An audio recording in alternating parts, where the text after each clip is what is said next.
Hola, buenos días. ¿Me logran escuchar ahí? Buenos días. ¿Me logran escuchar? Sí, doctor, Sí. buenos días. Buenos días, Ok. doctor. Empezamos ahora para empezar a la lista en un minuto.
Ok, buenos días a todos. Sí.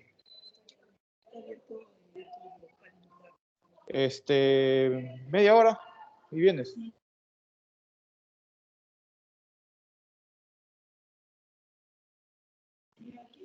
Acá, entras y no más tarde. Bueno, ya tengo para poder checar un poco la asistencia, dando el tiempo de que puedan ingresar todos. Ok, entonces tenemos, me van a contestar con presente, por favor. Palomino, Joseph Palomino está. No, listo. Pancorbo, Karen. Presente, doctor. Ya, perfecto. Cristian Párraga. Presente, doctor. Ok. Adela Pasapera. Presente, doctor. Buenos días. John Pérez. Presente, doctor. Buenos días. Buenos días. Félix Prado. Presente, doctor. Buenos días. Ya. Stephanie Pumahuanca. Presente, doctor. Buenos días. Buenos días. Lilibet Quispe. Lilibet Quispe. Ok. Lía Requena.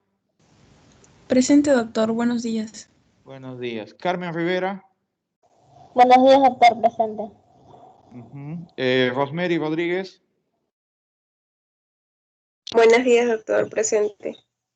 Ok. Rodríguez Caterina. Presente, doctor. Buenos días.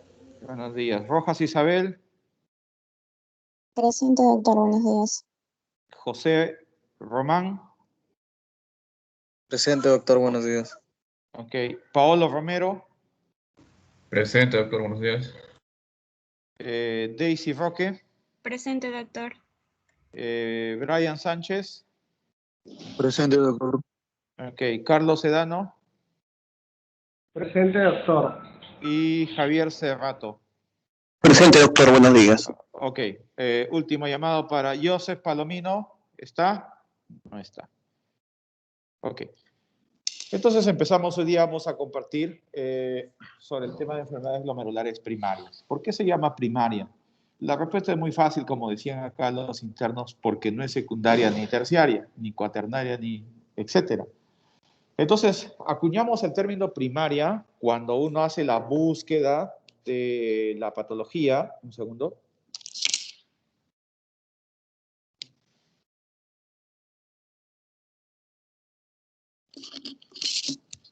Entonces, ¿cómo llegan las enfermedades glomerulares? Llegan con proteinuria aislada, con hematuria aislada o ya en componentes, como síndrome nefrótico, como síndrome nefrítico y en algunos casos como enfermedad renal crónica o injuria renal aguda, ¿no? Por esa vía generalmente nos llegan para tipificar una enfermedad glomerular.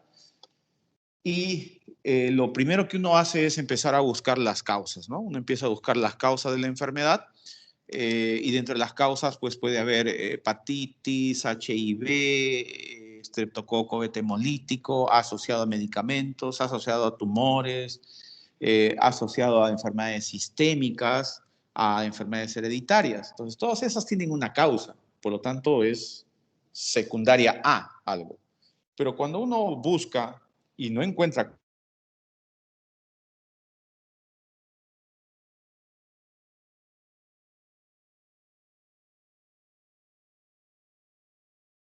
causa asociada al lupus, esa es una glomerulopatía secundaria al lupus. Si tengo un HIV,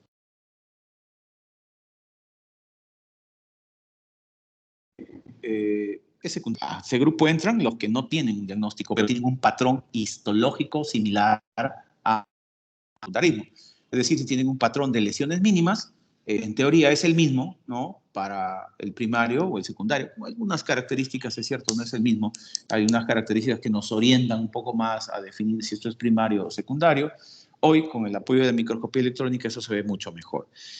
Entonces, tradicionalmente hemos conocido a través de anatomía, a través de fisiología, a través de semio, un poco la evaluación de la función renal. Entonces, ¿cómo evalúo la función renal? Todos ustedes conocen a través de la creatinina, la tasa de filtración glomerular, que es la mejor medida de funcionalidad, y la albuminuria, ¿sí? Esas dos situaciones me permiten a mí evaluar cómo va el riñón en tema de función. Pero cuando esta albuminuria pasa de 3.5 gramos al día, ya sabemos que nos convertimos en un síndrome nefrótico. Y todo lo que no pasa es un síndrome no nefrótico o una proteinuria aislada. Hay gente que tiene solo proteinuria, no tiene edema, no tiene dislipidemia y es una proteinuria sola. De tal manera que eso nos puede indicar que hay una disrupción a nivel glomerular o tubular en algunos de los casos. Y también hay la otra posibilidad de que tengamos una hematuria, pero que sea de tipo renal o tipo glomerular, ¿sí? Porque ustedes saben que por semiología hay dos grandes grupos, la hematuria glomerular y la no glomerular, ¿sí? La no glomerular prácticamente es la que puede ser de origen urológico, ¿no? De vejiga, de uréter, de uretra, etcétera, ¿no?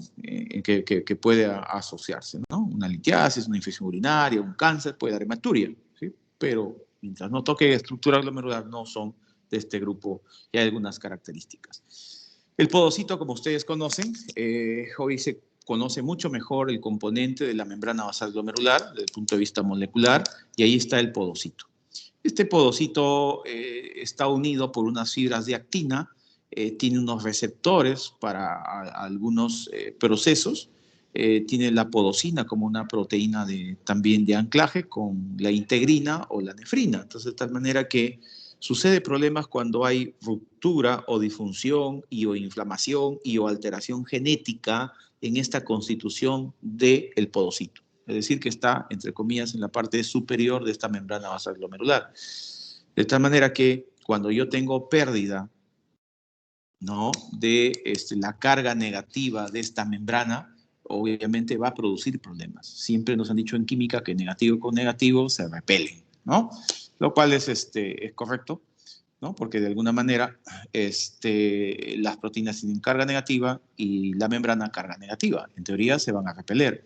Y asumimos que la proteína más pequeña, que es la albúmina, tiene como tope 30, ¿sí? 30 miligramos es el tope.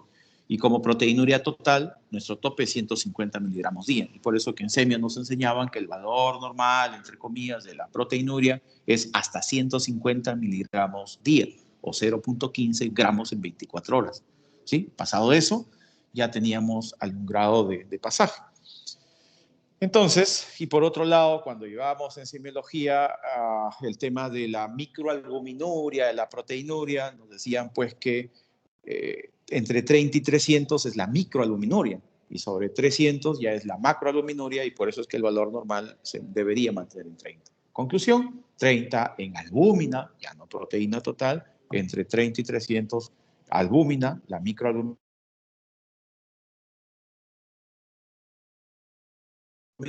Esto se aplica a la hipótesis de que la microalbuminuria debería estar entre 30 y 300, ¿sí? Es decir, ya un rango sobre el normal en albúmina, que es 30. ¿Sí? Ok.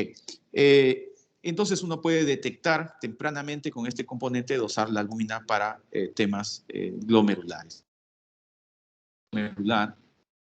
Estuvimos acostumbrados a que tenga pues nuestro endotelio, nuestra célula endotelial, nuestra membrana basal glomerular, que tenía capas, los podocitos, y eso era parte del gran atrape que uno tiene para los temas de las proteínas.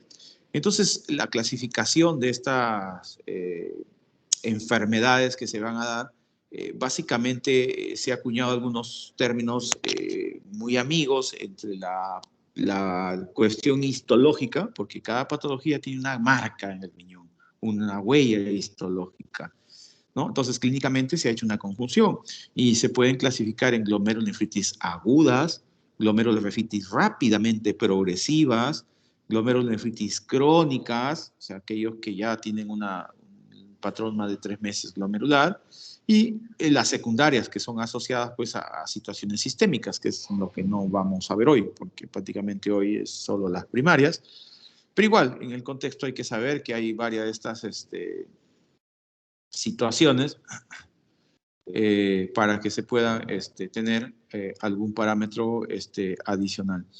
Dentro de ellos también tenemos muchas características de secundarismo, ¿sí?, que es importante conocer para este grupo de pacientes. Y esta es nuestra clásica, digamos, clasificación semiológica: síndrome nefrótico, síndrome nefrítico, hematuria. En este caso, la hematuria tiene que ser recurrente, recidivante. Algunos van a presentar insuficiencia renal, hipertensión, y algunos van a tener consumo de complemento. Okay, de tal manera que es interesantísimo ver que hay tipos de lesiones en las primarias y en las secundarias. Lo más común es lesiones de tipo primaria, tipo cambios mínimos, tipo membranosa y tipo focal y segmentaria. Apunten, por favor. Cambios mínimos, membranosa y focal y segmentaria. ¿Cuál es la más frecuente de estas tres en nuestro medio? Focal y segmentaria. ¿Sí? Sin embargo, cuando uno ve de las asociaciones secundarias y del globo, pues es la membranosa. ¿Por qué? Porque la membranosa da mucho con el tema de diabetes. Y diabetes es lo que más hay en el mundo ahorita como enfermedad prevalente crónica. Entonces, cuando hablamos de la primaria, mi primera posibilidad por prevalencia, focal y segmentaria. Mi segunda posibilidad, membranosa. Y mi tercera posibilidad, dependiendo de la edad, cambio mínimo. Porque el cambio mínimo se acuña mucho a los chicos entre 7 y 12 años, ¿sí? Teniendo un pico entre 9 y 10. Y este síndrome nefrótico, o sea, no hay nefrítico, o sea, no tienen hematuria, ¿ven? Como ven, no hay hematuria. Insuficiencia renal, pues es rarísimo. Hipertensión es rarísimo y no consumen complemento, ¿sí? Entonces, y cursan como síndrome nefrótico, o sea, edema, proteinuria más de 3.5 gramos día, hipoalbuminemia, dislipidemia, hace toda esa situación, este patrón. ¿Ok? Entonces, cuando yo tengo un síndrome nefrótico puro, estoy pensando en esas tres posibilidades. Por edad, cambios mínimos hacia abajo, y hacia arriba es muy difícil poder diferenciar desde el punto de vista clínico. Hay algunos tips que, por ejemplo, la membranosa es los síndromes nefróticos floridos, edema, anasarca, mientras que la focal y segmentaria lo da, pero en menor porcentaje, ¿sí? Los dos son muy frecuentes en varones, mayor que en mujeres, son muy frecuentes a edades medianas, entre 30 y 50 años, o sea, es difícil poder diferenciar desde el punto de vista primario. Y por otro lado, ya existe el grupo que nos hace síndromes nefríticos en la presentación. ¿Quiénes? La mesangiocapilar, la mesangial IgA, la rápidamente progresiva y la endocapilar, nos empieza a hacer síndromes nefríticos. O sea, cuando yo tengo un nefrítico, pues no voy a pensar en cambios mínimos, porque no presenta síndrome nefrítico, ¿sí? Es muy raro que presente. Mi primera posibilidad, lo más cercano, pues será una rápidamente progresiva tal vez, y las creatinas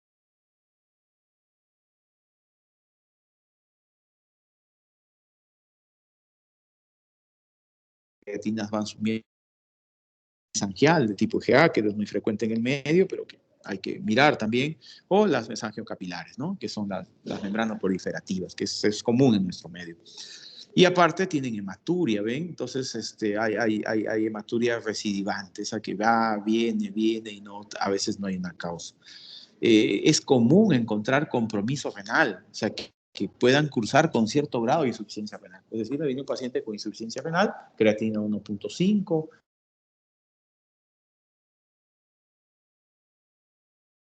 1.8, pero descarto la hematuria que no sea glomerular. Es decir, me voy con urología para determinar que no sea prostático, que no sea uretral, que no sea ureteral, que no sea vesical. ¿Sí? Entonces, una vez descartado eso, digo, entonces esto puede ser glomerular. Y ustedes por semiología se acuerdan que cuando tenemos una hematuria, pues dosamos los famosos cilindros hemáticos, que es algo importantísimo para orientarnos a patrón glomerular de una hematuria. Y dosamos los famosos acantocitos o crenocitos, que también es importantísimo tener para tenerlo en cuenta en el planteamiento de una lesión glomerular desde el punto de vista de esa hematuria glomerular. ¿Ok? Entonces ese cuadrito los voy a dejar ahí, nos va a orientar mucho para poder tomar algún tipo de decisiones. Es importante ver el consumo del complemento, que básicamente se va a dar en la mesangiocapilar, es decir, la membrana proliferativa, o en la proliferativa endocapilar, ¿no? Se ve más frecuente. También se ha visto que las glomerulonefritis están asociadas un poquito a las edades, a los grupos etarios. Se asume que hay mayor presencia, 85% en síndrome nefrótico cuando es menor de 15 años. Se asume que de acuerdo a la edad va prevaleciendo otras patologías y va cayendo otros. Aquí hay una mezcla cuestiones secundarias, ¿no? Entonces eso es importante también tener en cuenta en este grupo de pacientes. Hay algunas situaciones que uno tiene que considerar en laboratorio. Ya saben ustedes las pruebas por semiología, que esto va a descartar para encontrar secundarismo, ¿no? HIV, hepatitis B, hepatitis C, LASO, ANA, ABDRL, etcétera, ¿no? Para poder yo determinar alguna patología secundaria. Y si no es secundaria, recién me quedo con glomerulonefritis primaria. Por otro lado, tenemos que hay que mirar también al riñón en su contexto, en su tamaño, en su dimensión, y en las cuales pedimos una ecografía renal y vesicoprostática, ¿sí? Para evaluar residuo postmiccional. Sabemos que el reflujo es causa de glomerulonefritis focal y segmentaria. Sabemos que la obesidad mórbida, el HIV, también son causas importantes de una focal y segmentaria. Cuando yo voy a descartar secundarismo, en algún momento voy a necesitar una plaquita de tórax o una tomografía, ¿no? Dependiendo del caso que tenga. Y finalmente iré a una biopsia renal. ¿Para qué me sirve la biopsia renal? La biopsia renal me sirve para determinar el tipo de lesión histológica y el compromiso de esclerosis y fibrosis. Entre comillas, el daño causado en el riñón. Y si está esclerosado y fibrosado a nivel de los túbulos, pues se afectará la zona tubular. Y si está a nivel glomerular, pues no tendremos filtración glomerular. Y si no tenemos filtración glomerular, no hay depuración. Por lo tanto, la creatinina se elevará, la tasa de filtración glomerular caerá y el paciente al final podría llegar a temas de una insuficiencia renal crónica, como lleva estas glomerulopatías en el tiempo. Para biopsiar un paciente tenemos algunas indicaciones, algunas absolutas, otras relativas. Si este paciente, por ejemplo, hace una insuficiencia renal aguda, ¿sí? Que no es explicable, es decir, ustedes en semio vieron que insuficiencia renal aguda puede ser prerrenal, renal o postrenal. Entonces, si es que no es ninguna de estas, que no tiene una causa definida y no hay una recuperación en 4 semanas, eso es en nuestra práctica, hacemos una biopsia para determinar el tipo de daño o la posibilidad de una rápidamente progresiva que en su momento no fue diagnosticada por alguna razón.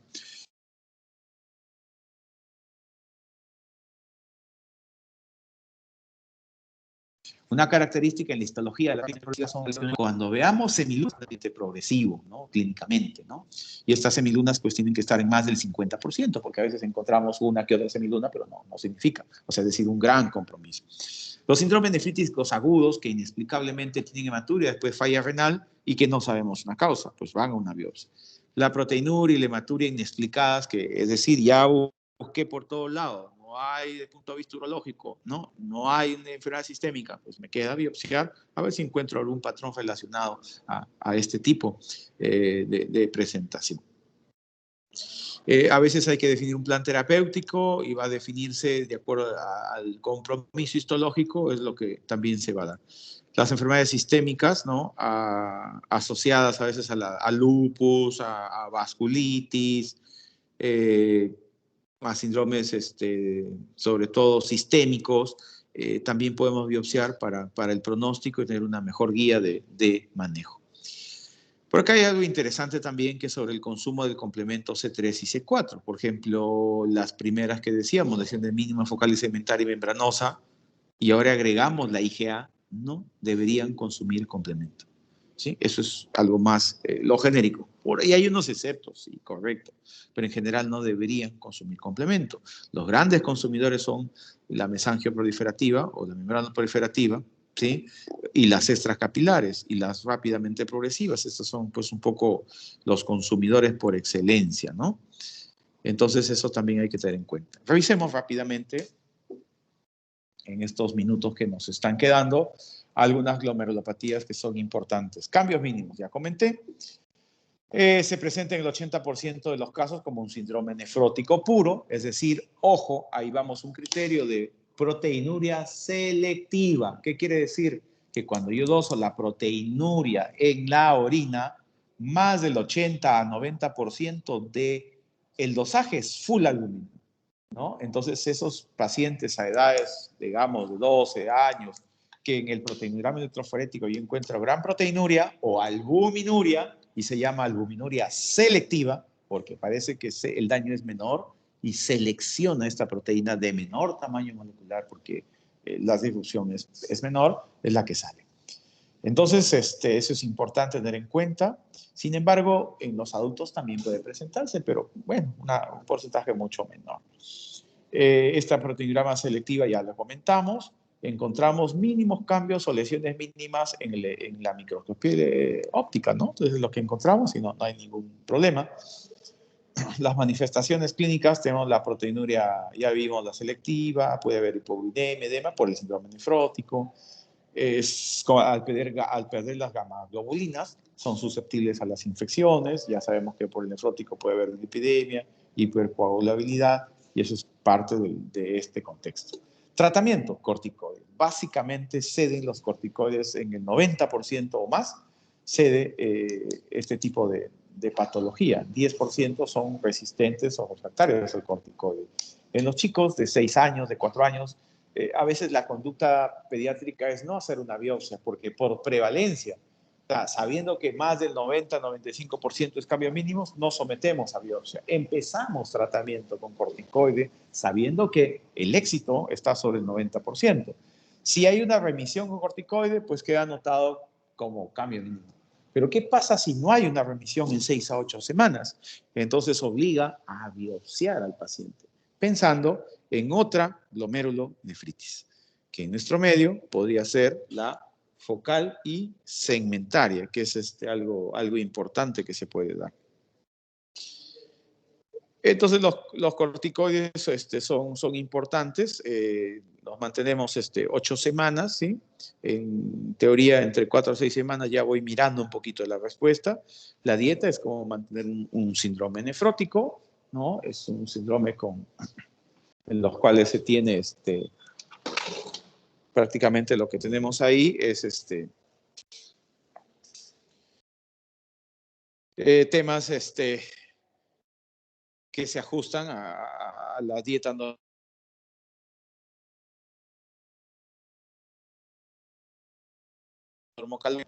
porque ya se sabe que tiene una mayor toxicidad. Para el edema, restricción de sodio, si hubiera mucho edema, también diurético, si hay una caída de albúmina, puede haber una albúmina, digamos, parenteral.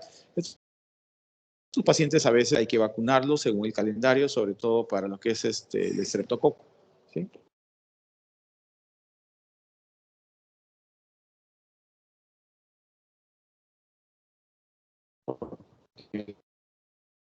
Para la focal y segmentaria.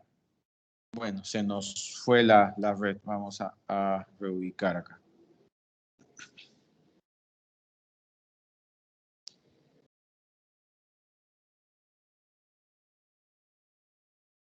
Como les contaba, la focal y segmentaria, digamos, es la más frecuente en el medio. Esta focal y segmentaria también es interesante porque también cede muy bien a los corticoides. Tiene esa superventaja también de tener una muy buena respuesta para los corticoides. De tal manera que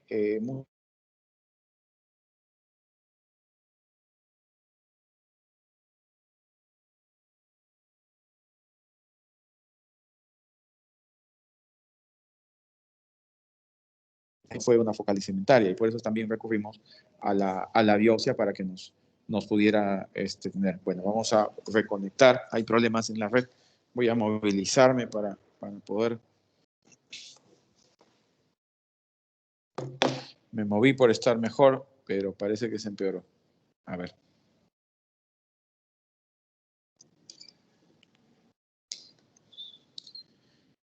Creo que ahí estamos retomando. Entonces,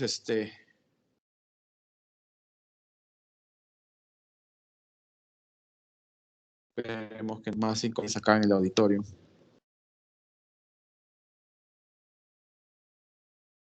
Estábamos bien, solo que me moví un poco a la ventana para.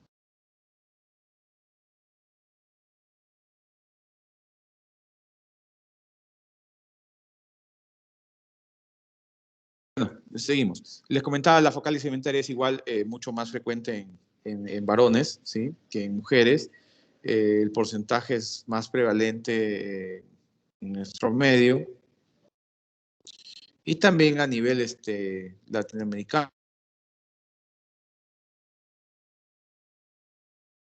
¿no? También es importante porque descartar mucho secundarismo ahí. HIV es importante como secundarismo, la hepatitis C o B puede presentarse en algunos casos.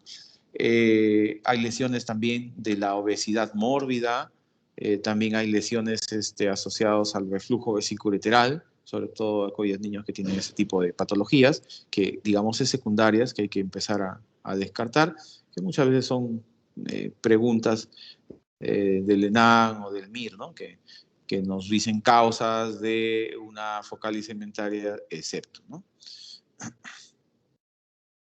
Entonces, más o menos es lo que hemos comentado ahí. La forma primaria, la forma secundaria, vamos a la forma primaria. Y ahí está un poco de las causas, ¿no? Prácticamente estas causas, la gran mayoría son por enfermedades sistémicas, por fármacos o como hemos visto, con problemas de la hiperfiltración, ¿ok? Entonces, eso también es importante. Tal vez hay algunas diferencias clínicas en el curso clínico. Las primarias son de rápida instauración cuando tienen el corticoide, el edema es muy florido, es evidente, ¿no? Hacen síndromes nefróticos floridos. Y en la biopsia, los glomérulos mantienen como un tamaño normal, mientras que en las secundarias tienen un tamaño como agrandados, nefromegalia. Los tratamientos básicamente pues es corticoides, los IECAS o ARA2, ojo, jamás dar IECAS e insuficiencia renal aguda, pero en esta patología a veces tenemos un problema de corticodependencia o corticoresistencia, es decir, empezamos con el corticoide, va muy bien, le retiramos o quitamos y vuelve la proteinuria, corticodependencia. O vamos con el corticoide, subimos dosis, la dosis normal, habitual es 1 miligramo por kilo por día, ¿no? Después de 6 semanas hay que titular para ir bajando y completar el curso entre 8 a 12 semanas finalmente. Entonces hay que evaluar la proteinuria, el grado de respuesta, ¿no? Y también ver el tipo de sustrato de tipo histológico. En la membranosa, que es otro grupo de los que hacen síndrome nefrótico, es más prevalente en el adulto, ¿sí? Básicamente su diagnóstico es anatómico histológico. Su nombre dice membranosa, por lo tanto hay un engrosamiento difuso de la membrana basal glomerular. En la microscopía electrónica vamos a observar depósitos electrodensos, ¿sí? A nivel subepitelial. Estos ya son de tipo inmune. Entonces, todas las glomerulopatías tienen un tipo inmune, pero acá como que se nota más esta situación de la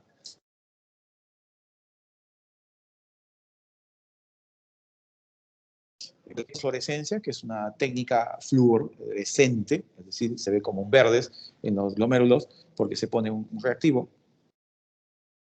Hay una presencia de inmunoglobulina G y complemento, ¿sí? Y en general, idiopática primaria, el 80% son de este grupo y solamente hay un 20% que son secundarias, es decir, que se puede explicar por alguna razón. La membranosa, pues lo más común es generalmente diabetes, es hepatitis, es HIV.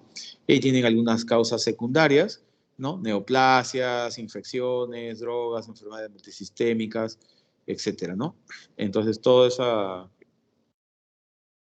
esas circunstancias que se pueden ir dando, se podrían ir movilizando. Ya ustedes conocen que se presenta como un síndrome nefrótico, básicamente florido. El tratamiento también es corticoides, pero sin embargo en la membranosa hay un excepto. Un 30% puede regresionar sola. Por lo tanto, se le da un plazo de 3 meses para ver si hay una disminución solamente con dieta y IECAS o ARA2. Pero hay otro 30% que necesita tratamiento porque ya hacen un síndrome nefrótico importante, ¿no? Que compromete la calidad de vida y otros factores. Entonces ahí ya entramos tratando con corticoides o algún esquema probablemente con ciclofosfamida. Hay varios esquemas, pero lo más conocido es ciclofosfamida y corticoide. Y hay un tercer grupo, otro 30% que lamentablemente pues logran progresar, ¿no? En la glomerulonefritis endocapilar aguda, prácticamente se caracteriza pues acá porque hay una proliferación celular, ¿no?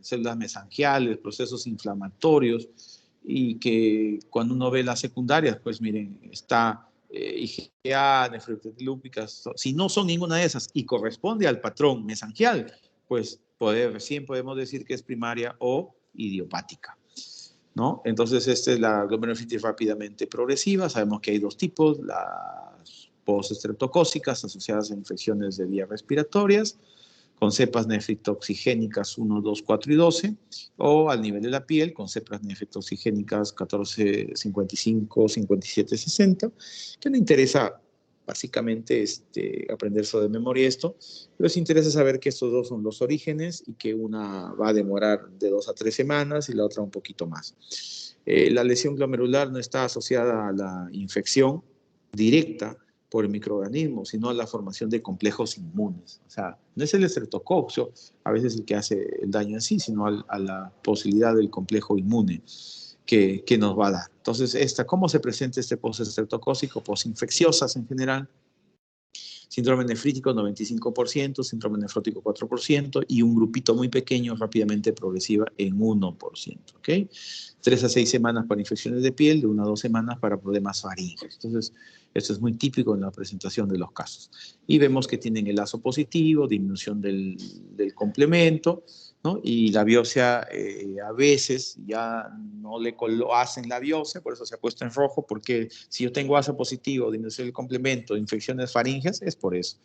E inicio tratamiento antibiótico, básicamente, porque es el estreptococo el que está causando el problema, y lo que hago es penicilina benzatílica, 1.200.000 intramuscular, o si es alérgico va pues al grupo de las eritromicinas, ¿no? Y si está hinchadito va con diuréticos, hay hipertensión, no uso el IECA por el problema asociado a la insuficiencia renal aguda, si lo hubiera, y si no, pues va por ese lado, y no también puedo usar inhibidores de canales de calcio. O sea, es un manejo de acuerdo a cómo va el paciente. Las extracapilares, básicamente, como les comenté, tienen que ver con lesiones histológicas de semilunas. Más de 50% se afecta a este riñoncito, el 85% en los cuales uno no interviene, pues se van a diálisis. Entonces, esta es muy complicada, saber que hay tipo 1, tipo 2, tipo 3, ¿no? Que es importante. Esto es más secundaria, por eso no voy a comentar mucho, es un poco más secundaria, solamente hay que enfatizar que la glomerulonefritis, dentro de la clasificación, el grupo 1 es un poquito del peor pronóstico que se va a tener, y algo que combina es la proteinuria, ¿no? La raza negra, la proteinuria masiva, el sexo masculino hacen de que los pronósticos no sean muy buenos en este sentido. Cuando se produce una rápidamente progresiva y que todavía podemos manejar, es decir, que nuestras narices empieza a subir la creatinina, la biopsia ya se convierte en urgente. Es una de las urgencias nefrológicas de hacer la biopsia. Y nosotros sabemos que tenemos tipo 1, tipo 2, tipo 3, que están asociadas a veces a muchas situaciones de la vasculitis. Aquí hacen estos famosos síndromes riñón-pulmón con infiltrados alveolares, con hematuria, etc., ¿no? Es importante tenerlo en cuenta. Y nos faltan dos patologías, una de ellas es la membrana proliferativa o mesangiocapilar, la famosa MP, esta es la más fea, la más agresiva, la menos agresiva es cambios mínimos, la MP es la que nos lleva a largo plazo a enfermedad renal crónica de estadio 5, antes denominada terminal, ¿no? La que nos lleva mucho hacia ese grupo de pacientes.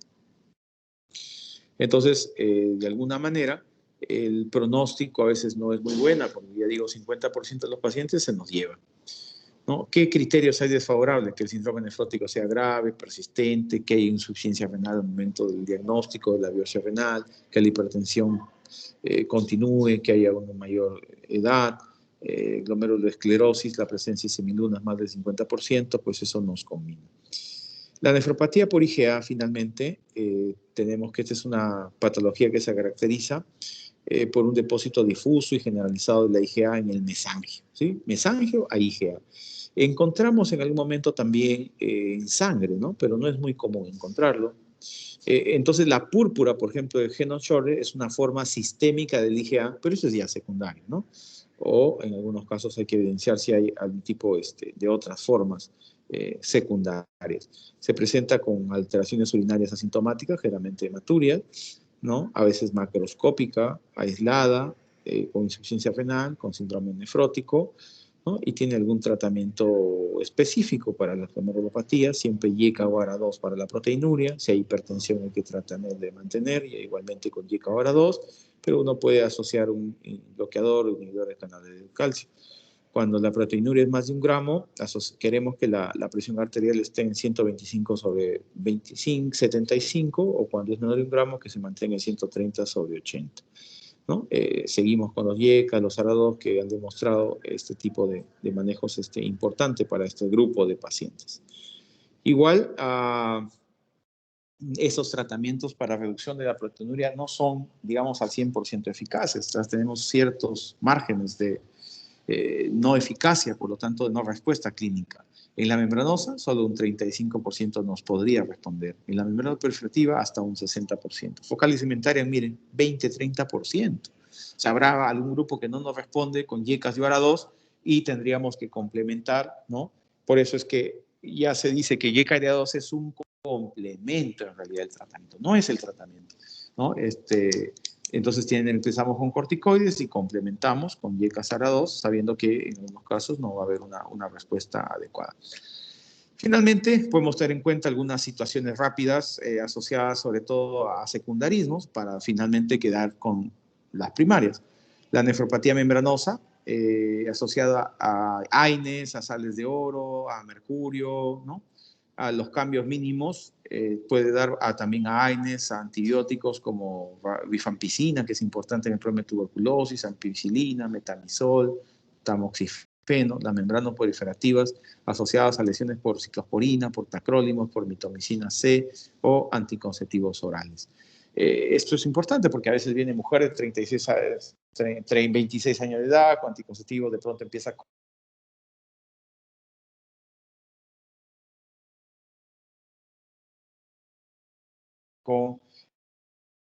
hacemos sin lesiones de piel, sin antecedentes faríngeos, con hepatitis negativo, HIV negativo, y que estuvo con anticonceptivos orales. Entonces, y dice, ¿qué lesión histológica será lo más frecuente encontrar? Pues ya tiene una respuesta, es un patrón membranoproliferativa en este caso. Y entonces siempre estos diagnósticos finales para ver si hay un riñón normal o hay alguna alteración histológica, en realidad necesitamos la biopsia renal.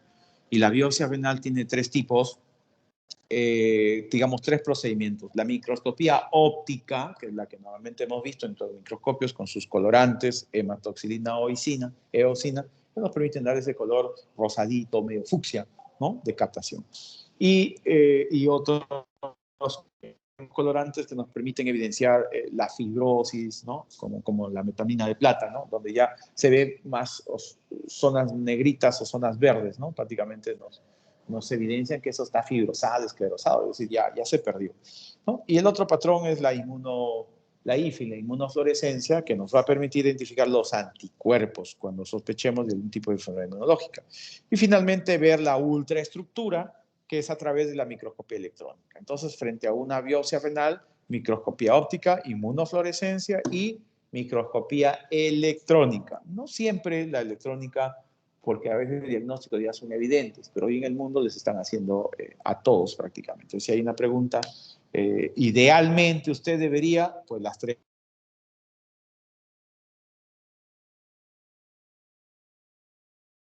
cosas, ¿no? Pues nosotros no va a permitir acercarnos muy bien. Entonces, eso es lo que he compartido hoy día con ustedes. Espero que puedan ir tranquilos a sus prácticas. Me dijeron que hasta las 9 no se pase un poco más, exactamente los 50 minutos pedagógicos, ¿no? Y entonces finalmente quiero remarcar 2 situaciones concretas. Forma de presentación, ya comentamos, pueden presentarse como hematuria, proteinuria, síndrome nefrótico, nefrítico, insuficiencia renal aguda, insuficiencia renal crónica, curso de rápidamente progresiva. Así nos va a venir el paciente. Tenemos que evaluar si presentan esto, si presentan hipertensión, si presentan insuficiencia renal, si presentan consumo del complemento. Si no tengo esa prueba, pues la tengo que pedir, ¿no? Y tengo que evidenciar secundarismo. Lo primero que tengo que ir sacando a este grupo de pacientes, ¿no? Sacándolo del secundarismo para que no tengamos algún tipo de problema. ¿Ok? Entonces, pasamos nuestra lista final, porque sé que algunos se han ido. Joseph Palomino está, finalmente. No. Ok. Karen Pancorbo. Doctor, sí, estoy presente. Cristian Párraga. Ya estás. Joseph, ¿ingresaste? Sí, doctor. Ya, bueno. Ya estás, porque ya te íbamos. Ok, perfecto. Cristian Párraga. Presente, doctor. Ajá. Adela Pasapera. Presente, doctor.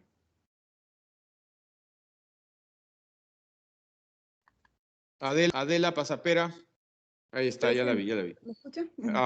Sí, te escuché. Sí, no hay problema. Gracias. John Pérez. Presente, doctor. Ok. Félix Prado. Presente, doctor. Félix Prado. Ok. Stephanie Pumahuanca, perdón. Stephanie Pumahuanca.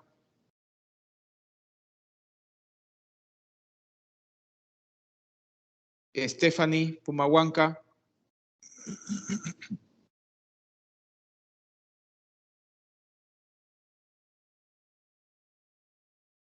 Ok, no lo veo.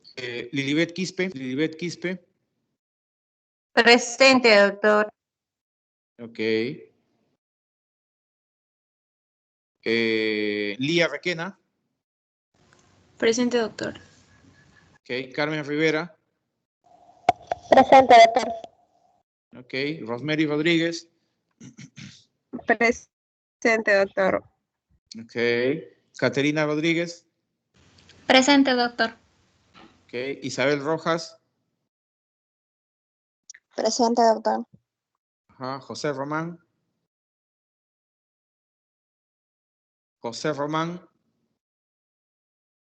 Ok, no lo veo. Paolo Romero. Presente, doctor. Ok. Daisy Roque. Presente, doctor. Brian Sánchez. Brian Sánchez.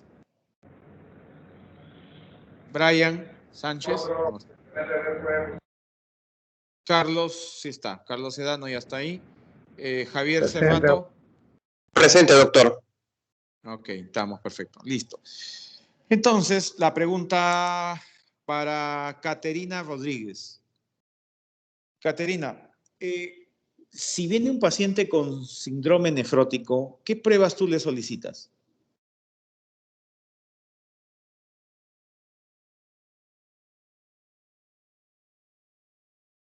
¿Está por ahí, Caterina?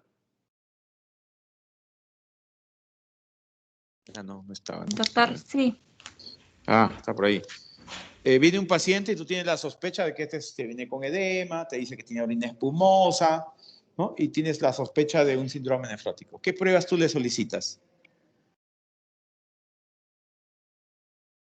Para demostrar que es un síndrome nefrótico. Bueno, podría ser, doctor, lo que es la prueba de albúmina. ¿En sangre o en orina? En sangre. Ok, bien. En sangre, Ajá. doctor. En sangre. Ya, ¿qué más le pedirías?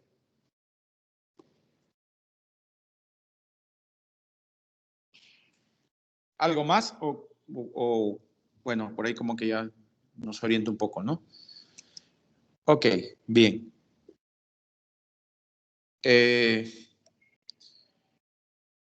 Tenemos aquí a Carlos Sedano. Si viene un paciente con HIV y cursa con una proteinuria, ¿tú le harías biopsia renal? ¿O qué argumento tienes para decir que no?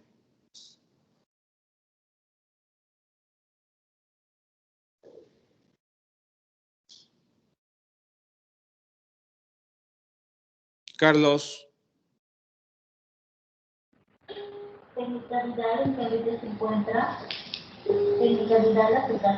Carlos, la idea era que si tú tienes un paciente con HIV y que tiene proteinuria, y la pregunta era si tú le haces biopsia. En caso que digas no, ¿Cuál sería tu argumento? ¿Por qué considera?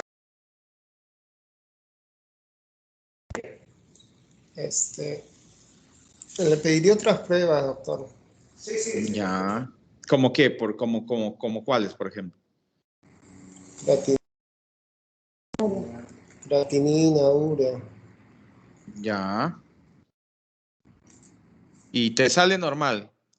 ¿Qué haces? Sí, mejor.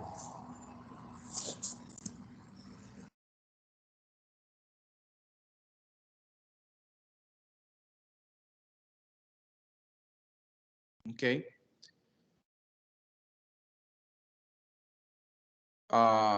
Félix Prado. Hola, Félix, ¿está por ahí? Félix Prado.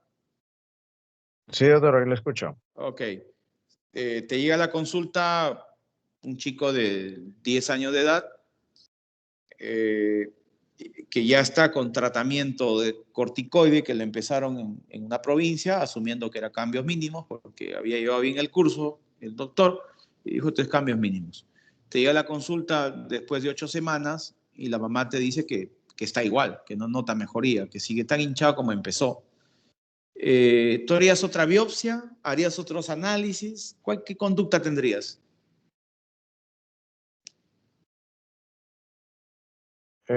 ¿Podría ser otra biopsia, una biopsia? Ya. ¿Y esperarías qué cosa en esa biopsia? ¿Qué esperarías encontrar? Tú le haces y ya, pues, ¿no? ¿Qué esperarías encontrar? ¿Lo mismo? ¿Otra lesión? ¿Qué tipo?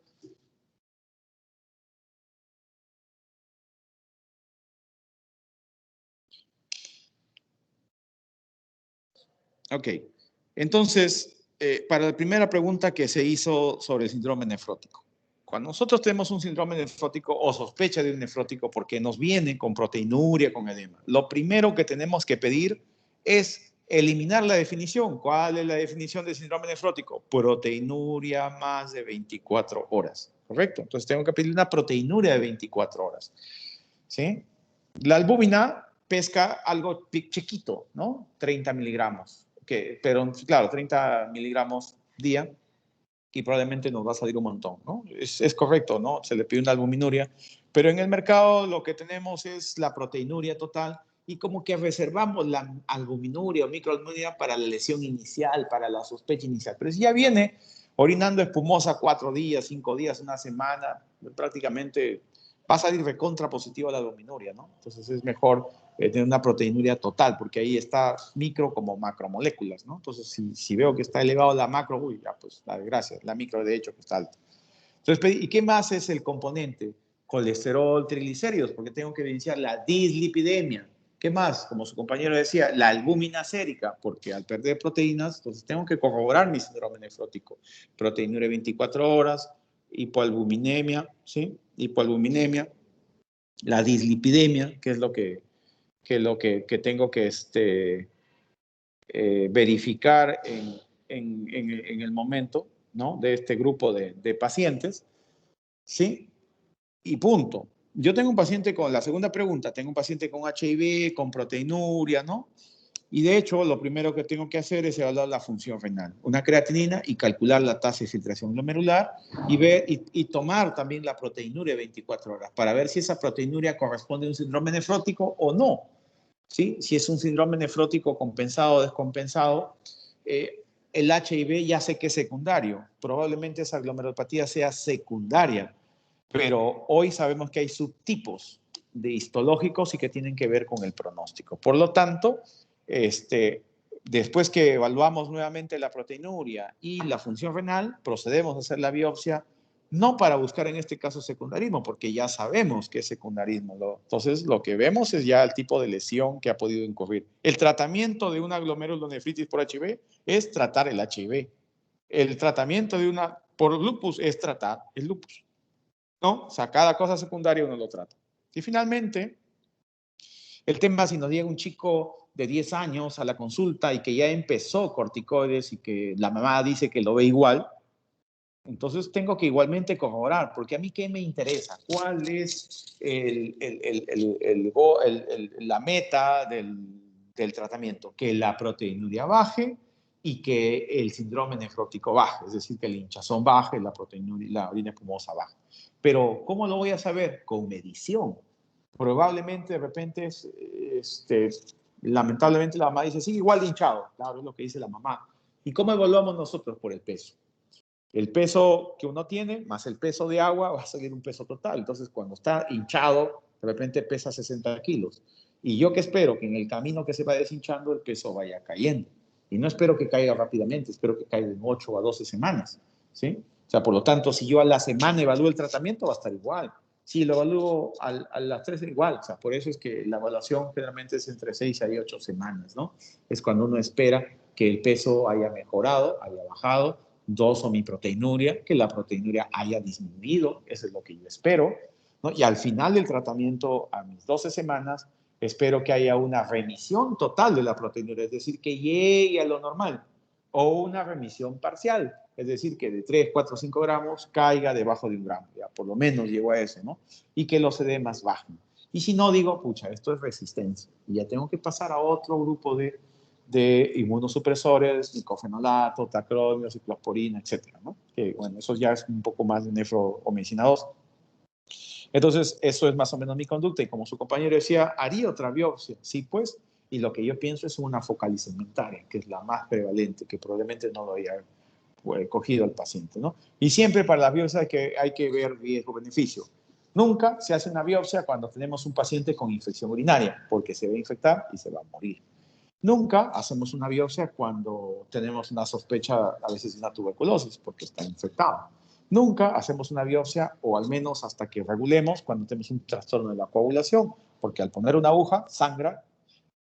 Nunca hacemos cuando el presión tenía una presión alta no controlada. O sea, esa es una contraindicación real. Tengo que controlar la presión, hacer la biopsia, porque si no, a mayor presión puede sangrar. Y después de la biopsia lo que uno hace es los controles, ¿no? Hay que controlar la presión arterial, hay que controlar el dolor, etcétera, ¿no? Entonces, más o menos es los alcances que le podía dar de la forma práctica. Listo, gracias. 9:30 nos vemos con mi grupo. Ok, hasta luego. Gracias, doctor. Ok, pueden regresar a sus prácticas. 9:30, por favor, con mi grupo. Me estoy uniendo a esa hora. Gracias.